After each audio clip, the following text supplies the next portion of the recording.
Hi, Haley88 here. And this is Silky 9 to 5. And welcome to the first episode of our new channel. Whoa. So basically today we're talking about episode 1 of Sailor Moon, Crybaby Usagi's Magnificent Transformation. Long title. Well, that's Sailor Moon titles for you. Hmm. So, I wanted to start with the opening. I've always liked the first opening of Sailor Moon. I kind of thought the lyrics didn't make sense, though. My heart's a kaleidoscope. What? They were, I don't know. It's like they just threw everything to the wind and just ran with it. And when you listen to the English opening, it kind of makes sense. But, I mean, go on. Some of the graphics weren't bad, though. Yeah. I love the part where you see Usagi, Rei, and Ami with the cool scarves. Do you know originally in Japan they actually had an opening where you didn't see what they looked like? Really? Yeah, it was only released on the laser discs though. Laser discs? Yeah, they were... Does it have lasers? It was like a record-sized DVD. Wow, that's big. Yeah. So basically the episode opens up to meeting Usagi, a 14-year-old 8th grader. Whoa, 14? Yeah. 14. Yeah. When I was in 8th grade, I looked nothing like that. She looks like maybe 16 at youngest. Well, I mean, really. Look, her hair's too long and she has voluptuous, yeah. And look at her curves. She kind of has curves, you gotta admit. Just a little. alright. But that's not 14. That's just the way she was styled. She was styled that way in the manga too. So basically, Usagi is sleeping, and once again, she is late for school. So she's running around her house, going all crazy like that, and then basically, as she's running out the door, she sees these kids taunting this cat. And she's like, save the kitty! And this cat happens to be Luna. One thing I've always thought was weird was that they call Luna a crescent bald spot kitty. I always thought that spot was fur. You know, and when she picks her up, Luna, she's like, oh, because she's like holding her. It's like Luna's the freaking exorcist. She's like, no. You know, it was just like, God. So basically, Luna has this band-aid on her head, and she takes the band-aid off, and Luna does this weird, creepy look, and Usagi runs to school where, once again, she is late. Wait, can I just mention one thing? If it's a bald spot, why is it yellow? I know! I mean, I know what skin colors look like, and I know you can make your skin look really light or something, but it just never turns yellow. Unless that's just really creepy if it does. Okay, so basically, she's late for school, and she's being punished, and this happens to be the first of many instances where Usagi always eats food at random times. For no reason. She's just always hungry. And we find out that she is a poor student. Yeah. So basically she's crying because she's got a 30 on a test. And basically, so her best friend at this point, named Naru, who just disappears at one point. Yes, but we're not up to that yet. You'll find out later. Naru is trying to cheer her up, and then the class geek Umino comes, who's all like, I didn't study and got a 95, ha ha ha ha ha. Everything this kid says is exposition. And if you don't know what that means, it's all leading up to the middle of it. You know? Everything he says is just... However, he does introduce a pivotal character. That's what I'm talking about. Sailor V. Yeah. Who we do not know anything about at this point. Yeah, actually we do. We find out she's this chick in a school uniform who stops robberies and stuff. Girl power. Thieves. Yeah, so she's like our cool superhero. She's like into infinity. So basically they're talking about Sailor V, and then we are introduced to the Dark Kingdom, where we meet our main antagonist, Queen Beryl. Cue antagonist and major plot theme, which is... the Silver Imperial Crystal is mentioned for the first time. Magical jewelry. Which we do not know what its power is at this point, but it's introduced for the first time, and we find out that they need to get energy to their evil stuff in order to survive, which is why Jedi comes. It's his job using the Yoma Morga. That's a stupid name. Well, that's what they use. Morga in order to collect energy. How will they do this? Stay tuned. So basically, we are introduced to Nehru's mother's jewelry shop. Fun fact: the shop, which is named Usagi, was actually named after Sailor Moon's creators, her editor. Really? So yes, Usagi was named after her editor. Haley's gonna have a lot of these fun facts. They're gonna get really boring, but just stay tuned. So basically, we meet Nara's mother, who isn't acting like her normal self. She's got a sort of creepy air around her. She's all like, "Hey, jewelry! It's buy my jewelry! Bye!" And everyone's just like, "Oh, it's so cheap!" All right, this is my thing. Yeah, and basically, it's either fake, because if it's that cheap, it's either fake, or she's insane, or she's really, really rich. all right. So basically, we find out that the jewelry is being used for gathering energy for the Dark Kingdom. Evil jewelry. So basically, Usagi wants to get jewelry, but she doesn't have enough money, which ends up being a good thing. So she walks out of the store all depressed, and she throws her test in the air, and she meets, dun dun dun dun dun, a mysterious stranger who turns out to be our main hero by the name of Mamoru Chiba. But we don't know his name yet. And he calls her a dumpling head. A Dango Atama. And he's kind of a jerk to her. But that's part of the plot. And so basically, you know, she gets mad and they yell at each other and stuff. And then she ends in front of a very important place. The Crown Arcade Center, where the Sailor V game is. This will be pivotal later on in the series. So basically, it's like foreshadowing. Foreshadowing.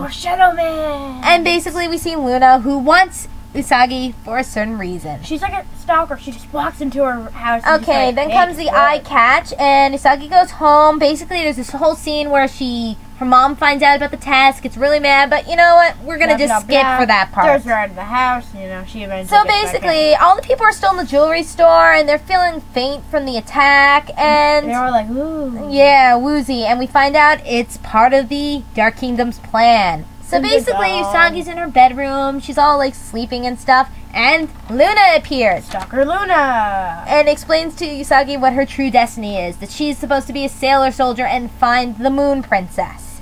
However, Usagi is in denial because Luna talks. Talking cats? Really? Give me whatever she's having. Alright, so then basically, she receives her first transformation brooch. Alright, so flipping equals magic jewelry. Apparently. Haley, do a backflip. I want some new earrings! I'm not doing a backflip. Damn. So basically, she calls out her catchphrase, Moon Prism Power, make up! And we see the first time Sailor Moon's transformation from a normal middle school girl to a super magical girl. It looks like she's in high school. I always loved Sailor Moon's transformation because for me, seeing it when I saw Sailor Moon for the first time, that's when the true magic of the show began. When it was just more than just a TV show. Because Sailor Moon was just like us, but she could also be somebody so powerful and could save the world. That's really deep, Haley. Yes, it is. So basically, now Sailor Moon has discovered she is Sailor Moon, and here's Nehru in trouble through her bun covers. What? So basically, we flashed over. Bat hearing? Apparently. So basically, let's go, and basically we go to the point where the Yoma is attacking Naru, who apparently the Yoma is not her mother, but she locked her mother in the basement. And now it's time for Terran's Yoma rating time. Alright. What do you think of the Yoma Morga? Alright. So, alright. So, when I first saw it, I was gonna say 7. Because, you know, it's just like, look at the skin. Look at the skin. You need some moisturizer. You look like a dirty old tree trunk. Alright? And then, like, Usagi came, they turned his head around. So it was like, owl. And then I turned 7.5 because I was just creepy. Alright. So basically, Sailor Moon comes, as Silky said, and we hear Sailor Moon's speech for the first time, where she talks about being a soldier of love and justice, and that she will punish, I don't know, people in the name of the moon. So that's a very exciting point, because we love Sailor Moon's speech. So she just came up that on top of her head. Apparently.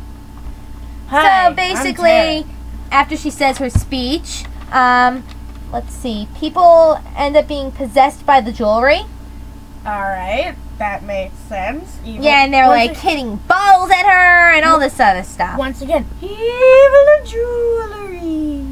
And Sailor Moon thinks everything is doomed when, boom! Magical rose comes from the floor. And Tuxedo Masks, our hero, enters. I've always thought Tuxedo Mask was cool. You know, some people don't think he's cool because he's in a tuxedo, but I always thought the masked vigilante thing was cool. He looks like he's going to a wedding.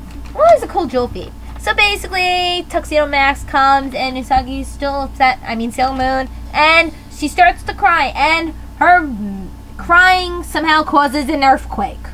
Why? Because that's magical girl shows. She's magic. So, what would happen if she sweats?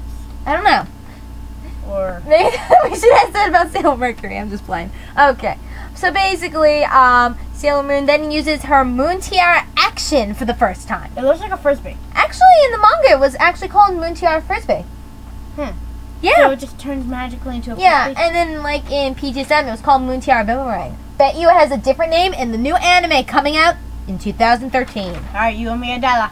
Okay. So basically, Tuxedo Mask says goodbye to Sailor Moon after she dusts the Yoma. Kill that gremlin! Kill him! And this is where Usagi's love for our masked man begins. She didn't even see him. She didn't even see his face. But you know what? It's love.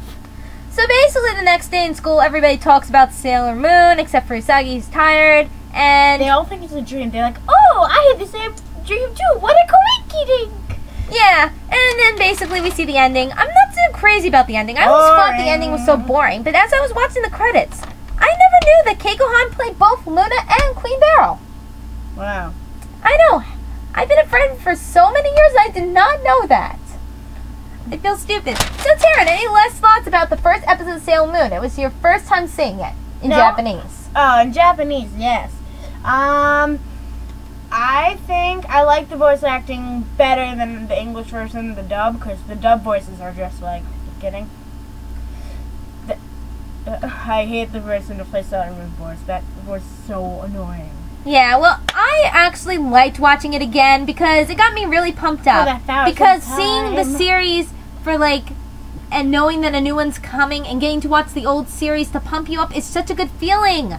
Because I'm like, yay, I'm watching Sailor Moon again. And seeing the show, which I haven't watched in a few years, it was so exciting, especially to watch it with my little sister. It made it really special.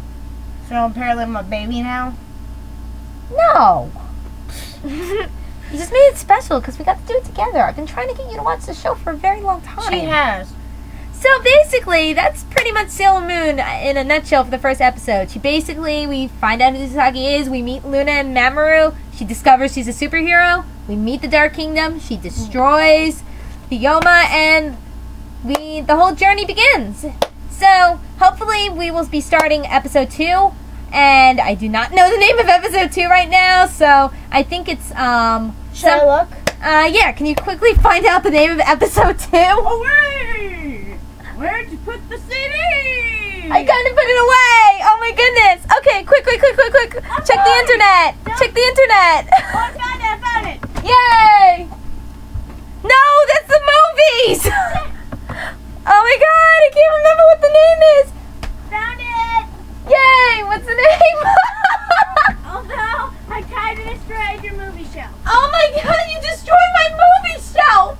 Okay, it is called...